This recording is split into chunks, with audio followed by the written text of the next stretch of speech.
ಹೆಚ್ಐ ನ್ಯೂಸ್ಗೆ ಸ್ವಾಗತ. ನಾನು ಪ್ರಿಯಾ. ಈಗ ಹೆಡ್ಲೈನ್ಸ್. ಮಂತ್ರಾಲಯ ಬಳಿ ಭೀಕರ ಅಪಘಾತ. ಬೇಲೂರಿನ ಒಂದೇ ಕುಟುಂಬದ 6 ಮಂದಿ ಬಲಿ. ಸ್ಥಳೀಯ ಗ್ರಾಮಸ್ಥರಲ್ಲಿ ದುಃಖದ ವಾತಾವರಣ. ಕಾವಾಡಿಗನನ್ನೇ ತುಳಿದ ಸಾಕಾನೆ ಸುಗ್ರೀವ. ಜೀವಾಪಾಯದ ಸ್ಥಿತಿಯಲ್ಲಿ ರಾಜು. ಹಾಸನದ ಹಿಮ್ಸ್ ಆಸ್ಪತ್ರೆಗೆ ದಾಖಲು. ಆನೆ ಸೆರೆ ಕಾರ್ಯಾಚರಣೆಗೆ ಅಡ್ಡಿ. ಹಕ್ಕುಪತ್ರ ಹೊಂದಿರುವ ಮನೆಗಳಿಗೆ ಹಾನಿ. 8ನೇ ದಿನವೂ ಮುಂದುವರೆದ ರೈತ ಸಂಘದ ಪ್ರತಿಭಟನೆ. ಬೇಡಿಕೆ ಈಡೇರದಿದ್ರೆ ವಿಧಾನಸೌಧದವರೆಗೂ ಪಾದಯಾತ್ರೆಯ ಎಚ್ಚರಿಕೆ. ಮಂತ್ರಾಲಯಕ್ಕೆ ತೆರಳುತ್ತಿದ್ದ ವೇಳೆ ಗೂಡ್ಸ್ ಮತ್ತು ಲಾರಿ ನಡುವೆ ನಡೆದ ಅಪಘಾತದಲ್ಲಿ 6 ಮಂದಿ ಸ್ಥಳದಲ್ಲೇ ಮೃತಪಟ್ಟಿದ್ದು, ಬೇಲೂರಿನ ಶೆಟ್ಟಿಗೆರೆ, ಕನಾಯಕನಹಳ್ಳಿ, ಉದ್ದೇವು ಗ್ರಾಮದಲ್ಲಿ ಈಗ ಸ್ಮಶಾನ ಮೌನ ಆವರಿಸಿದೆ. ಅಪಘಾತದಲ್ಲಿ ಮೃತಪಟ್ಟವರನ್ನ ಬೇಲೂರು ತಾಲೂಕಿನ ಶೆಟ್ಟಿಗೆರೆ ಗ್ರಾಮದ ಲೋಲಾಕ್ಷಿ, ಕುಮಾರ್, ದೀಪಿಕಾ, ಸುನಿಲ್, ಯಶೋಧ ಮತ್ತು ಬೆಳ್ಳಿ ಎಂದು ಗುರುತಿಸಲಾಗಿದೆ.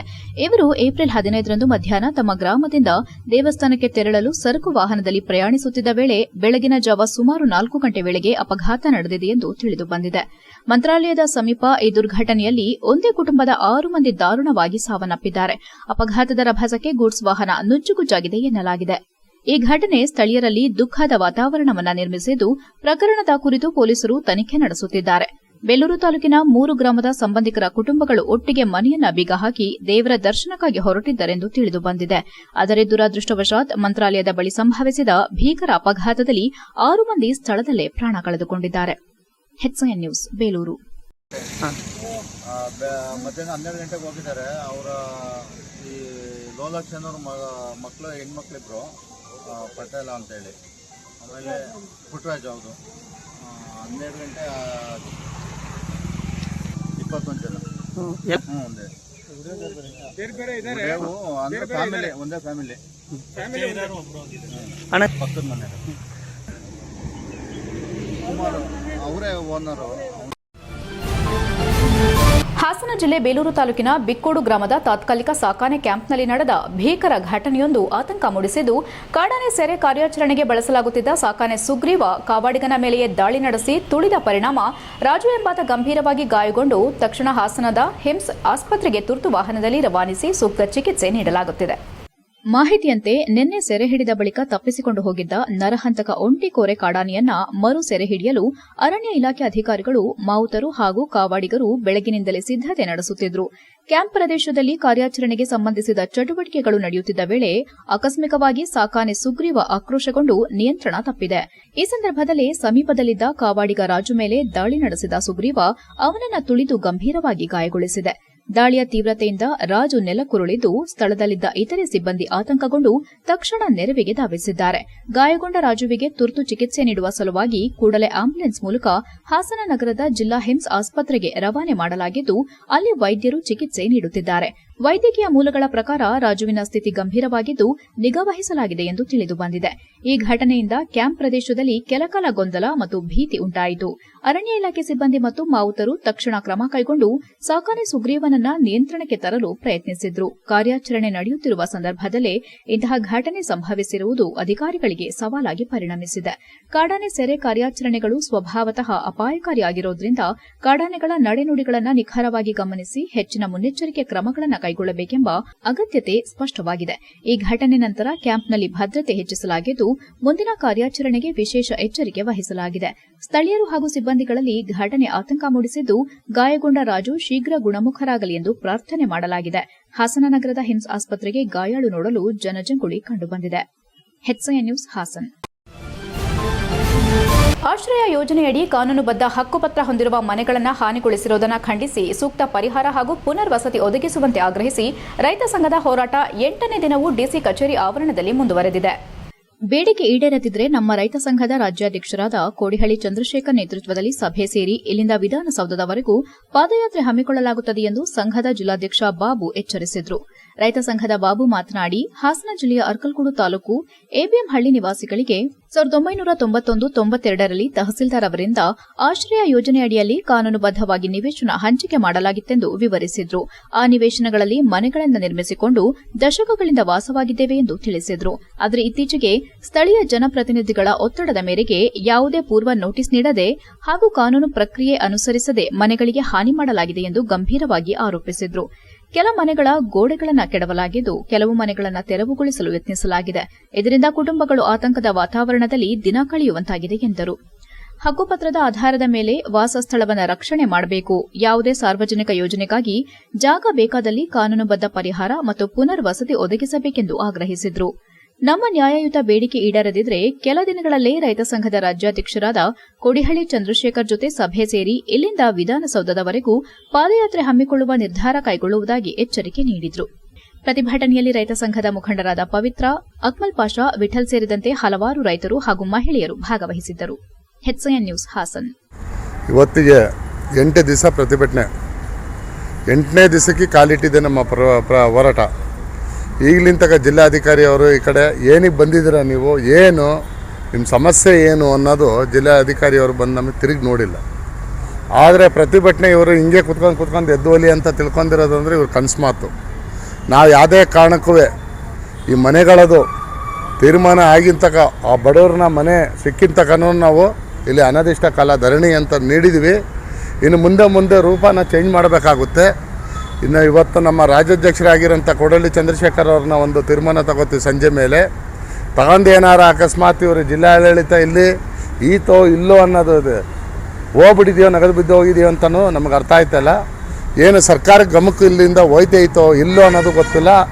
ಆಮೇಲೆ ಸರ್ಕಾರನ ಏನಾರ ಗಮನಕ್ಕೆ ತರಬೇಕಂದ್ರೆ ಇವತ್ತು HCN ನ್ಯೂಸ್ನಲ್ಲಿ ಈಗ ಒಂದು ಪುಟ್ಟ ಬ್ರೇಕ್. ಓ ರಮೇಶ, ಹಾಯ್ ಸುರೇಶ, ನೀನೇನೋ ಇಲ್ಲಿ? ನನ್ ಮಗನ್ನ PU ಜೊತೆಗೆ CA ಮಾಡ್ಸೋಣ ಅಂದ್ರೆ ನನ್ನ ಮಗ ಸ್ಪೋರ್ಟ್ಸ್ ಕಲ್ಚರಲ್ಸ್ ಅಂತಿದ್ದಾನೆ. ಏನ್ ಮಾಡೋದು? ಅದಕ್ಕೆ ಟೆನ್ಷನ್. ಡೈರೆಕ್ಟ್ ಆಗಿ ಕರ್ಕೊಂಡು ಹೋಗಿ ಪ್ರತಿ ಸಲ 100% ರಿಸಲ್ಟ್ ತಗೋತಿರೋ ನಮ್ಮ ಸೆಂಟ್ರಲ್ ಕಾಮರ್ಸ್ ಕಾಲೇಜ್ಗೆ ಸೇರ್ಸು. ಅಲ್ಲಿ ಪ್ರತಿ ವರ್ಷ ಸ್ಟೇಟ್ ರ್ಯಾಂಕ್ಸ್ ಹಾಗೆ ಜಿಲ್ಲೆಗೆ ಫಸ್ಟ್ ರ್ಯಾಂಕ್ ತಗೊಳ್ಳೋ ಜೊತೆಗೆ CA CS ಗೆ ಕೋಚಿಂಗ್ ಕೊಟ್ಟು ಒಳ್ಳೆ ರಿಸಲ್ಟ್ ಕೊಡ್ತಿರೋ ಜಿಲ್ಲೆಯ ನಂಬರ್ 1 ಕಾಮರ್ಸ್ ಕಾಲೇಜು. ಅಲ್ಲ, CA ಕೇಳಿದೀನಿ, CS ಅಂದ್ರೆ? ಕಂಪನಿ ಸೆಕ್ರೆಟರಿ ಅಂತ.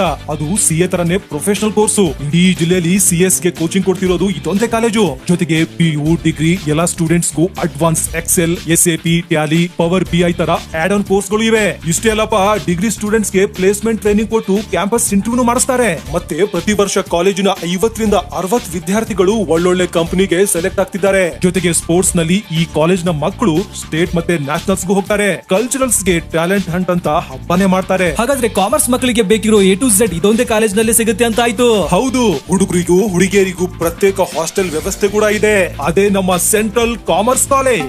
ಪ್ರವೇಶಾತಿಗಾಗಿ ಸಂಪರ್ಕಿಸಿ central commerce PU college, Saibaba temple ಎದುರು, ಸಾಲಗಾಮಿ ರಸ್ತೆ, Hassan. Central commerce degree college, Salagami ರಸ್ತೆ, ಹಾಸನ. ದೂರವಾಣಿ ಸಂಖ್ಯೆ 9916141544 ಮತ್ತು 9902301522.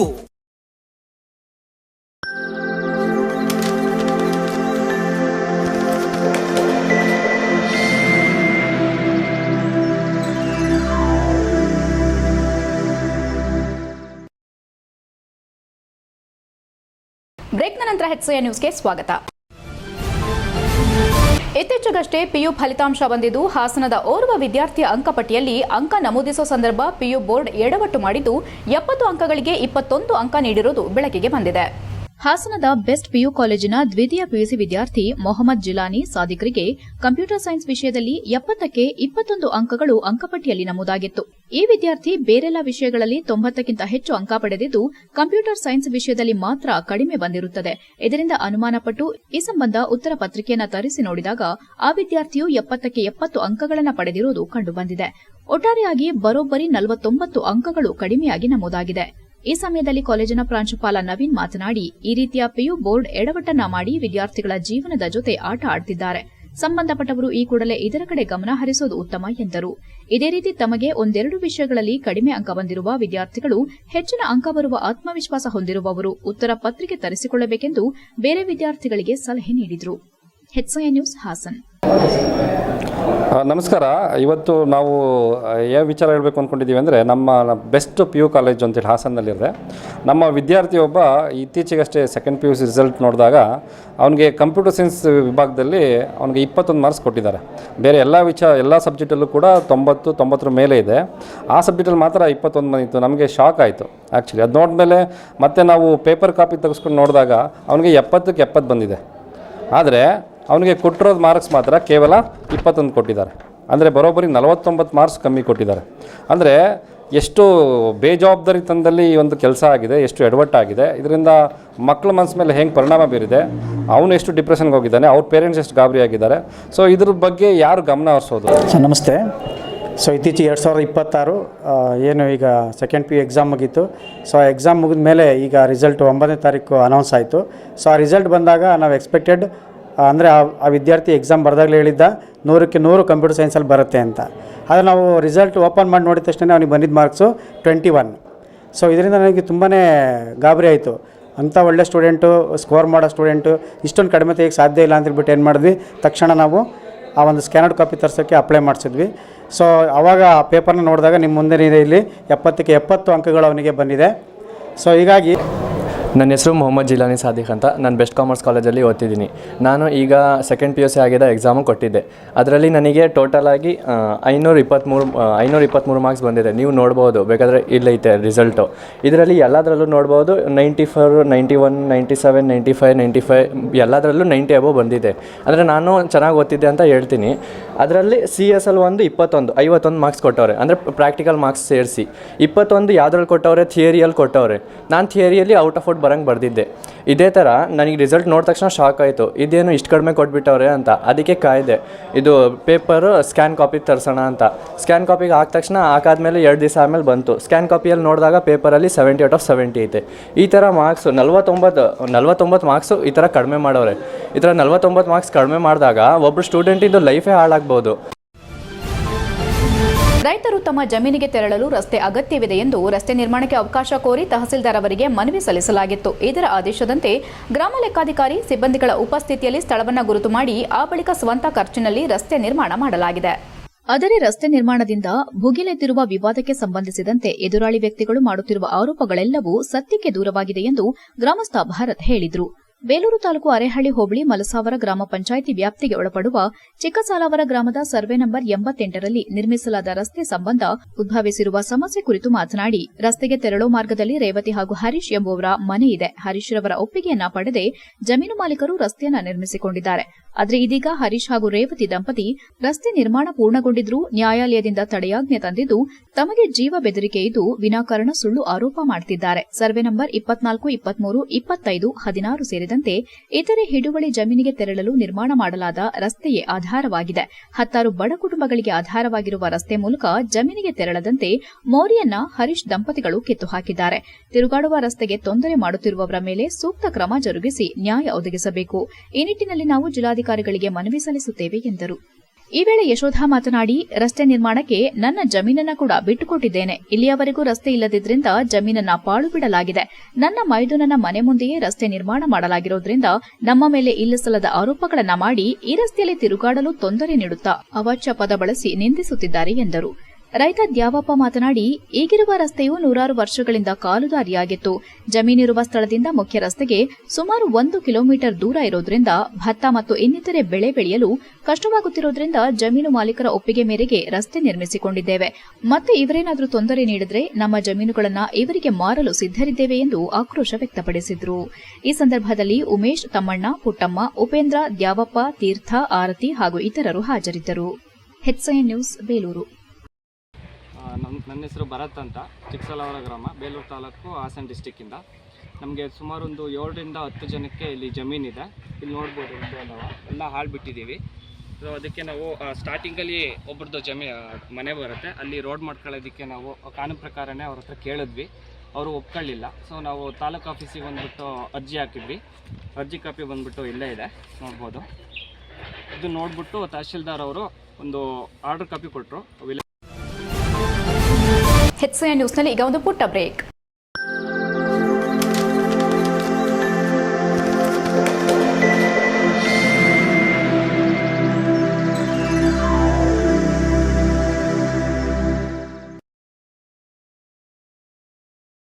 ಬ್ರೇಕ್ನ ನಂತರ HCN ನ್ಯೂಸ್ಗೆ ಸ್ವಾಗತ. ಹಾಸನ ನಗರದ ಮಹಾವೀರ ವೃತ್ತದಲ್ಲಿ ಜೈಭೀಮ್ ಬ್ರಿಗೇಡ್ ಸಂಘಟನಾ ಸಮಿತಿಯಿಂದ ಏಪ್ರಿಲ್ 19ರ ಭಾನುವಾರದಂದು ಡಾಕ್ಟರ್ BR ಅಂಬೇಡ್ಕರ್ ಅವರ 135ನೇ ಜನ್ಮ ದಿನೋತ್ಸವದ ಅಂಗವಾಗಿ ಸಮಾಜ ಸಾಧಕರಿಗೆ ಸನ್ಮಾನ ಮತ್ತು ಪ್ರತಿಭಾವಂತ ವಿದ್ಯಾರ್ಥಿಗಳಿಗೆ ನೋಟ್ಬುಕ್ ವಿತರಣೆ ಹಾಗೂ ಸಾರ್ವಜನಿಕ ಅನ್ನ ಸಂತರ್ಪಣಾ ಕಾರ್ಯಕ್ರಮದ ಜೊತೆಗೆ ವೀಲ್ಚೇರ್ ವಿತರಣೆ ನಡೆಯಲಿದೆ ಎಂದು ಸಮಿತಿ ಜಿಲ್ಲಾಧ್ಯಕ್ಷ ರಾಜೇಶ್ ತಿಳಿಸಿದ್ದಾರೆ. ಪತ್ರಿಕಾಗೋಷ್ಠಿಯಲ್ಲಿ ಬುಧವಾರ ಮಾತನಾಡಿ, ಇದೇ ಭಾನುವಾರ ಮಧ್ಯಾಹ್ನ 1 ಗಂಟೆಗೆ ಡಾಕ್ಟರ್ ಬಿಆರ್ ಅಂಬೇಡ್ಕರ್ ಅವರ 135ನೇ ಜನ್ಮ ದಿನೋತ್ಸವದ ಪ್ರಯುಕ್ತ ಹಾಸನ ನಗರದ ಮಹಾವೀರ ಸರ್ಕಲ್ನಲ್ಲಿ ಜೈ ಭೀಮ್ ಹಬ್ಬವನ್ನು ಆಯೋಜಿಸಲಾಗಿದೆ. ಈ ಸಂದರ್ಭದಲ್ಲಿ ಸಾರ್ವಜನಿಕ ಅನ್ನ ಸಂತರ್ಪಣಾ ಕಾರ್ಯಕ್ರಮದ ಜೊತೆಗೆ ವೀಲ್ ಚೇರ್ ವಿತರಣೆ ನಡೆಯಲಿದೆ. ಸಮಾಜ ಸಾಧಕರಿಗೆ ಸನ್ಮಾನ ಮತ್ತು ಪ್ರತಿಭಾವಂತ ವಿದ್ಯಾರ್ಥಿಗಳಿಗೆ ಪ್ರೋತ್ಸಾಹ ಧನ ವಿತರಣೆಯೂ ನಡೆಯಲಿದ್ದು, ವಿಶೇಷವಾಗಿ 10 ಮಂದಿ ಪ್ರತಿಭಾವಂತ ವಿದ್ಯಾರ್ಥಿಗಳನ್ನು ಗುರುತಿಸಿ ಗೌರವಿಸಲಾಗುತ್ತದೆ. ವೀಲ್ಚೇರ್ ಅಗತ್ಯವಿರುವ ಅರ್ಹ ವಿಕಲಚೇತನರು ಮುಂಚಿತವಾಗಿ ಸಂಘಕ್ಕೆ ಅರ್ಜಿ ಸಲ್ಲಿಸಿದರೆ ಅವರ ಅರ್ಜಿಗಳನ್ನು ಪರಿಗಣಿಸಲಾಗುತ್ತದೆ ಎಂದು ಸಂಘದವರು ತಿಳಿಸಿದ್ದಾರೆ. ಜೈ ಭೀಮ್ ಬ್ರಿಗೇಡ್ ಸಂಘವು ಶೋಷಿತರ, ದಮನಿತರ ಪರವಾಗಿ ದೀರ್ಘಕಾಲದಿಂದ ಹೋರಾಟ ನಡೆಸುತ್ತಿದ್ದು, ಸಮಾಜಮುಖಿ ಕಾರ್ಯಕ್ರಮಗಳನ್ನು ನಿರಂತರವಾಗಿ ಆಯೋಜಿಸುತ್ತಿದೆ. 2023ರಲ್ಲಿ ಆರೋಗ್ಯ ಶಿಬಿರ ಹಾಗೂ ಅನ್ನ ಸಂತರ್ಪಣೆ, 2024ರಲ್ಲಿ ರಕ್ತದಾನ ಶಿಬಿರ, 2025ರಲ್ಲಿ ಸಮಾಜ ಸಾಧಕರಿಗೆ ಸನ್ಮಾನ ಮತ್ತು ವಿದ್ಯಾರ್ಥಿಗಳಿಗೆ ನೋಟ್ಬುಕ್ ವಿತರಣೆ ಸೇರಿದಂತೆ ಹಲವು ಕಾರ್ಯಕ್ರಮಗಳನ್ನು ಯಶಸ್ವಿಯಾಗಿ ನಡೆಸಲಾಗಿದೆ. 2026ರ ಅಂಗವಾಗಿ ವೀಲ್ಚೇರ್ ವಿತರಣೆ ಮತ್ತು ಬಡ ಕುಟುಂಬಗಳಿಗೆ ಆರ್ಥಿಕ ಸಹಾಯಧನ ನೀಡುವ ಕಾರ್ಯಕ್ರಮವನ್ನು ಹಮ್ಮಿಕೊಳ್ಳಲಾಗಿದೆ. ಸುಮಾರು 5,000 ಮಂದಿಗೆ ಅನ್ನ ಸಂತರ್ಪಣೆ ವ್ಯವಸ್ಥೆ ಮಾಡಲಾಗಿದೆ. ಕಾರ್ಯಕ್ರಮದ ಯಶಸ್ಸಿಗಾಗಿ ಹಾಸನ ಜಿಲ್ಲೆಯ ಸಾರ್ವಜನಿಕರು ಹೆಚ್ಚಿನ ಸಂಖ್ಯೆಯಲ್ಲಿ ಭಾಗವಹಿಸುವಂತೆ ಸಂಘದವರು ಮನವಿ ಮಾಡಿದ್ದಾರೆ. ಪತ್ರಿಕಾಗೋಷ್ಠಿಯಲ್ಲಿ ಜೈ ಭೀಮ್ ಬ್ರಿಗೇಡ್ ಸಂಘಟನಾ ಸಮಿತಿ ತಾಲೂಕು ಅಧ್ಯಕ್ಷ ಶಂಕರ್, ಉಪಾಧ್ಯಕ್ಷ ಸಚಿನ್, ಪ್ರಧಾನ ಕಾರ್ಯದರ್ಶಿ ಸ್ವಾಮಿ, ತಾಲೂಕು ಕಾರ್ಯದರ್ಶಿ ಪ್ರಸಾದ್, ವಿದ್ಯಾರ್ಥಿ ಘಟಕದ ಅಧ್ಯಕ್ಷ ಪ್ರದೀಪ್ ಹಾಗೂ ದಲಿತ ಮುಖಂಡ ರಂಗಣ್ಣ ಇತರರು ಉಪಸ್ಥಿತರಿದ್ದರು. HCN news Haasan. ಬಾಬಾ ಸಾಹೇಬ್ರ ಜನ್ಮ ದಿನಾಚರಣೆ ಕಾರ್ಯಕ್ರಮವನ್ನು ಮಾಡ್ತಿದ್ದೇವೆ ಮಹಾವೀರ ಸರ್ಕಲ್ನಲ್ಲಿ.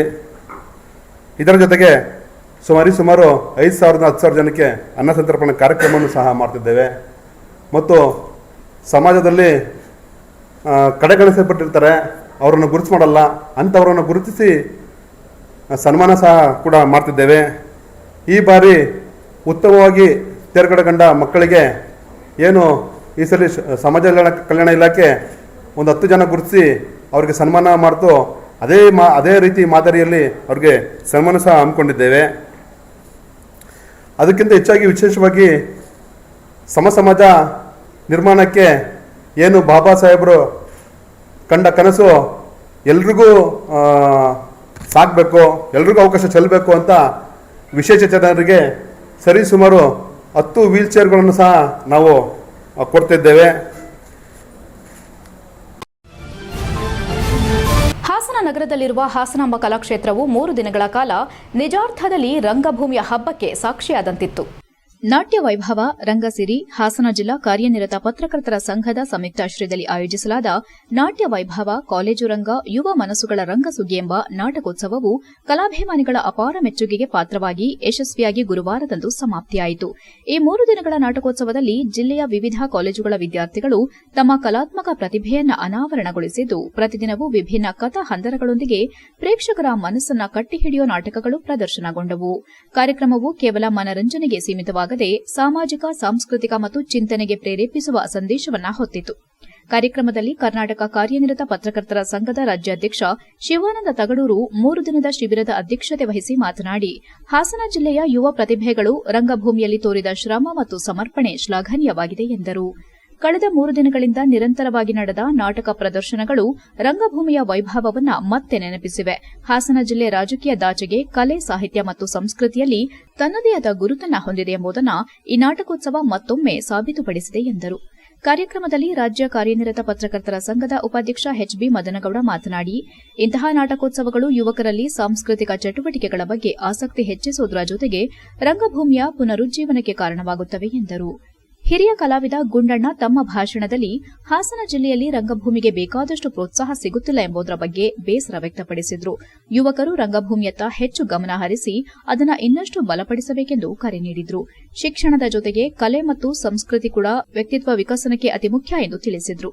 ಈ 3 ದಿನಗಳ ನಾಟಕೋತ್ಸವವು ಕಲಾಭಿಮಾನಿಗಳಲ್ಲಿ ಭಾರಿ ಸ್ಪಂದನೆ ಮೂಡಿಸಿದ್ದು, ಪ್ರತಿದಿನವೂ ಕಲಾಕ್ಷೇತ್ರ ಜನರಿಂದ ತುಂಬಿ ತುಳುಕಿತು. ವಿದ್ಯಾರ್ಥಿಗಳ ಅಭಿನಯ, ನಿರ್ದೇಶನ ಮತ್ತು ತಾಂತ್ರಿಕ ನಿರ್ವಹಣೆ ಎಲ್ಲವೂ ಪ್ರಶಂಸೆಗೆ ಪಾತ್ರವಾಯಿತು. ಕೊನೆಯ ದಿನದ ಕಾರ್ಯಕ್ರಮದಲ್ಲಿ ನಿರ್ದೇಶಕ ಧನಂಜಯ ದಿಯಾನ್, ಹಿರಿಯ ಕಲಾವಿದ ಗುಂಡಣ್ಣ, ಮೇಕಪ್ ಹನುಮಂತಣ್ಣ, ಪಿ ಶಾಡ್ರಾಗ್, ಪ್ರಕಾಶ್ ಅವರನ್ನು ಸನ್ಮಾನಿಸಿ ಗೌರವಿಸಲಾಯಿತು. ಇದೇ ಸಂದರ್ಭದಲ್ಲಿ ಹಾಸನ ಲೋಕಾಯುಕ್ತರಾದ ಡಾ ಬಿಎನ್ ನಂದಿನಿ, ಬೂಕರ್ ಪ್ರಶಸ್ತಿ ವಿಜೇತೆ ಭಾನು ಮುಷ್ತಾಕ್, ರಂಗಕಲಾ ಪೋಷಕ ಶಾಡ್ರಾಕ್, ನಿರ್ದೇಶಕ ಧನಂಜಯ್ ದಿಯಾನ್, ಸೆಂಟ್ರಲ್ ಕಾಮರ್ಸ್ ಕಾಲೇಜಿನ ಅಧ್ಯಕ್ಷೆ ಪರಿಮಳ ಮಹೇಶ್, ಪ್ರಾಂಶುಪಾಲ ಚಂದ್ರಕಾಂತ ಪಡೇರ್ಸೂರು, ಕಾದಂಬರಿಕಾರ ಜಿ ಪ್ರಕಾಶ್ ಸೇರಿದಂತೆ ಕಲಾಭಿಮಾನಿಗಳು ಉಪಸ್ಥಿತರಿದ್ದರು. HCN news Hassan. ನಿಮ್ಮ ಪಕ್ಕದ ಜಿಲ್ಲೆಯಾದ ಶಿವಮೊಗ್ಗ ಮೇಲ್ಮಟ್ಟದಲ್ಲಿ ಇದ್ದರೆ ಚಿಕ್ಕಮಗಳೂರು ಪರವಾಗಿಲ್ಲ ಅನಿಸುತ್ತೆ. ಆದರೆ ಹಾಸನದಲ್ಲಿ ನಾಟಕಗಳಿಗೆ ಅಷ್ಟು ಪ್ರೋತ್ಸಾಹ ಇಲ್ಲ, ಉತ್ಸಾಹಕಾರಿ ವಾತಾವರಣ ಇಲ್ಲ.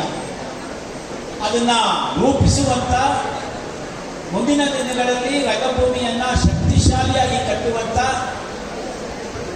ಶ್ರಮ ಏನು ತಗೊಂಡಿದ್ದಾರೆ ಶಾಡ್ರಾಕ್ ಮತ್ತು ಎಲ್ಲ ನಿರ್ದೇಶಕರಿಗೆ, ಪ್ರೊಡ್ಯೂಸರ್ ಅವರಿಗೆ ಮತ್ತು ಎಲ್ಲ ವಿದ್ಯಾರ್ಥಿಗಳಿಗೆ ನಾನು ಅಭಿನಂದನೆಗಳನ್ನು ಮತ್ತು ಶುಭಾಶಯಗಳನ್ನು ಹೇಳ್ತೇನೆ. ಯಾಕೆ ಅಂತ ಹೇಳಿದ್ರೆ, ಕಟ್ಟಿದಂಥ ಬೆಳೆಸಿದಂಥ ಈ ನಗರದಲ್ಲಿ ಇದೇ ಕಲಾಭವನದಲ್ಲಿ ನಾಟಕೋತ್ಸವವನ್ನು ನಡೆಸಿದ್ದ ನೆನಪಿದೆ. ಸಂಖ್ಯಾಬಾಳ್ಯ ಅಂಥೇಳಿ ಒಂದು ನಾಟಕ ಇವತ್ತಿಗೂ ನಮಗೆ ವೇದಿಕೆ ಮೇಲೆ ನೆನಪಾಗ್ತದೆ. ಅದರ ಅಭಿನಯ ಮಾಡಿದಂಥ ಅನೇಕ ಪಾತ್ರಧಾರಿಗಳು ಎಲ್ಲರೂ ಇಲ್ಲೇ ಇದ್ದಾರೆ, ಚಿತ್ರ ಇಲ್ಲೇ ಇದ್ದಾರೆ. HCI ನ್ಯೂಸ್ನಲ್ಲಿ ಈಗ ಒಂದು ಪುಟ್ಟ ಬ್ರೇಕ್. ಹಾಸನದಲ್ಲಿ 28 ವರ್ಷಗಳಿಂದ ಜನತೆಗೆ ಅತ್ಯುತ್ತಮವಾದ ವೈದ್ಯಕೀಯ ಸೇವೆಯನ್ನು ನೀಡುತ್ತಿರುವ Hemavathi multi speciality hospital Hassan. ನಮ್ಮಲ್ಲಿ ದಿನದ 24 ಗಂಟೆಯೂ ಆಕ್ಸಿಡೆಂಟಲ್ ಇಂಜುರೀಸ್ ಮತ್ತು ಎಮರ್ಜೆನ್ಸಿ ಸರ್ವಿಸ್ಗಳನ್ನು ಹೊಂದಿದೆ. ಹೇಮಾವತಿ ಆಸ್ಪತ್ರೆಯ ಡಾಕ್ಟರ್ ನಿಖಿಲ್ ಆರ್ಭಟ್ ರವರು MS ಆರ್ಥೋಪೆಡಿಕ್ನಲ್ಲಿ ಚಿನ್ನದ ಪದಕ ಪಡೆದು ಸಿಂಗಾಪುರ್ ಜನರಲ್ ಹಾಸ್ಪಿಟಲ್ನಲ್ಲಿ ಫೆಲೋಶಿಪ್ ಇನ್ ಜಾಯಿಂಟ್ ರಿಪ್ಲೇಸ್ಮೆಂಟ್ ಸರ್ಜರಿಯ ಪದವಿ ಪಡೆದು ಸೇವೆಯನ್ನ ಸಲ್ಲಿಸಿರುತ್ತಾರೆ.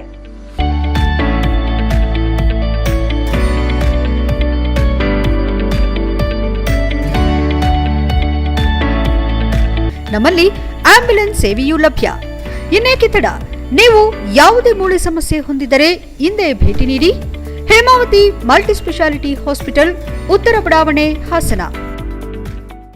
ಬ್ರೇಕ್ನ ನಂತರ HCI ನ್ಯೂಸ್ಗೆ ಸ್ವಾಗತ. ಡಿಎ ಪಾವತಿ ಸೇರಿದಂತೆ ವಿವಿಧ ಬೇಡಿಕೆಗಳನ್ನು ಈಡೇರಿಸುವಂತೆ ಆಗ್ರಹಿಸಿ BSNL ನಿವೃತ್ತ ನೌಕರರ ಎಲ್ಲ ಸಂಘಟನೆಗಳ ವತಿಯಿಂದ ರಾಷ್ಟ್ರವ್ಯಾಪಿ ಪ್ರತಿಭಟನೆ ಭಾಗವಾಗಿ ಹಾಸನ ನಗರದಲ್ಲಿ ಗುರುವಾರ ಭಾರೀ ಪ್ರತಿಭಟನೆ ನಡೆಯಿತು.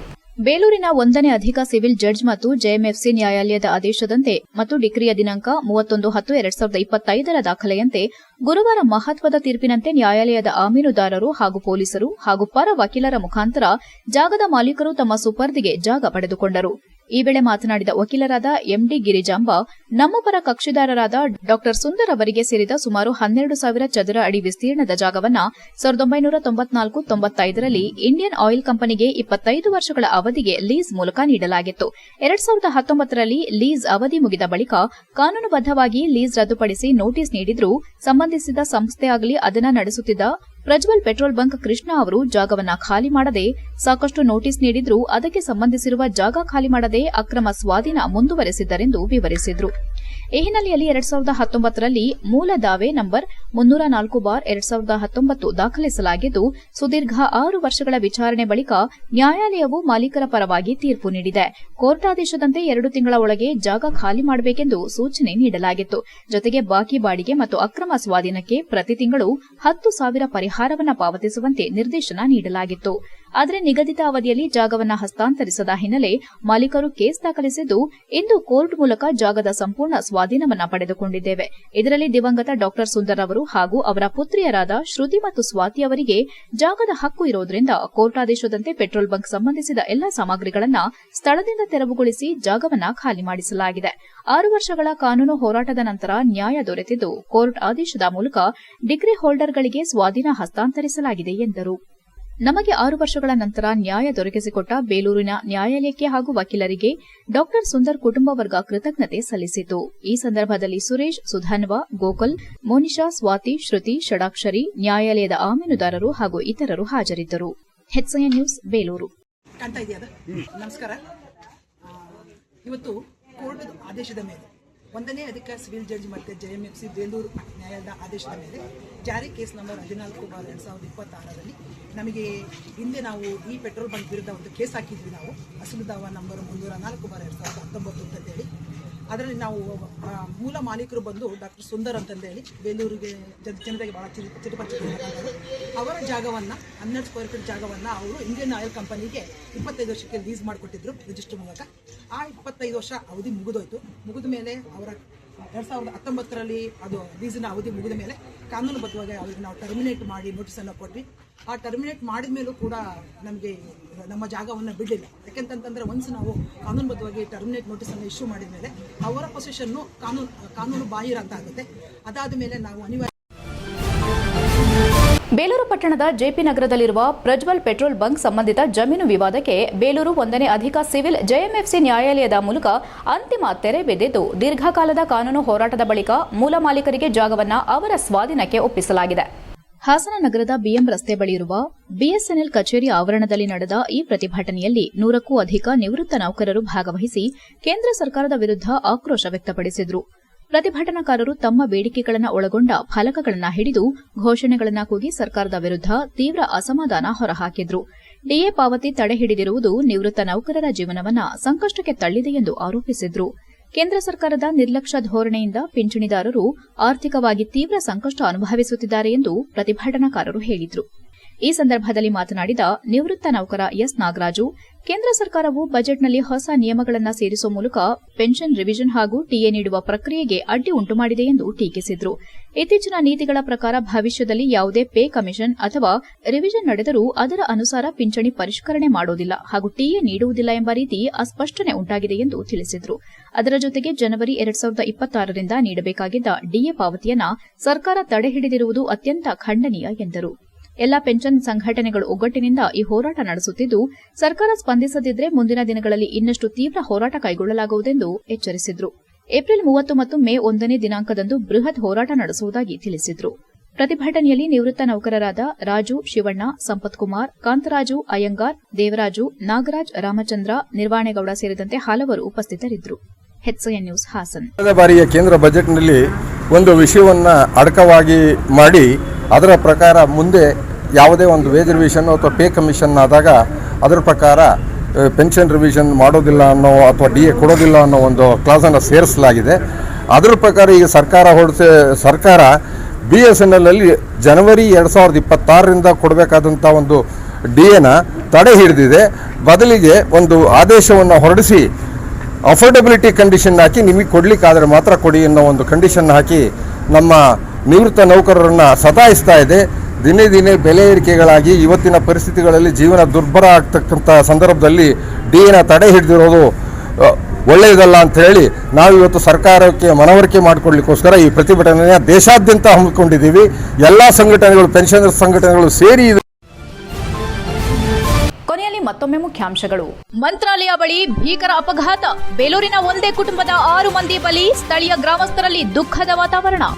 ಕಾವಾಡಿಗನನ್ನೇ ತುಳಿದ ಸಾಕಾನೆ ಸುಗ್ರೀವ, ಜೀವಾಪಾಯದ ಸ್ಥಿತಿಯಲ್ಲಿ ರಾಜು, ಹಾಸನದ ಹಿಮ್ಸ್ ಆಸ್ಪತ್ರೆಗೆ ದಾಖಲು, ಆನೆ ಸೆರೆ ಕಾರ್ಯಾಚರಣೆಗೆ ಅಡ್ಡಿ.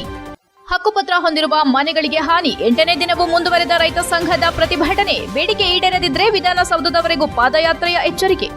ಇಷ್ಟೊತ್ತು ನೀವು ನೋಡಿದ್ದು ಹಾಸನದ ಸುದ್ದಿ ಅಂದ್ರೆ HCN ನ್ಯೂಸ್.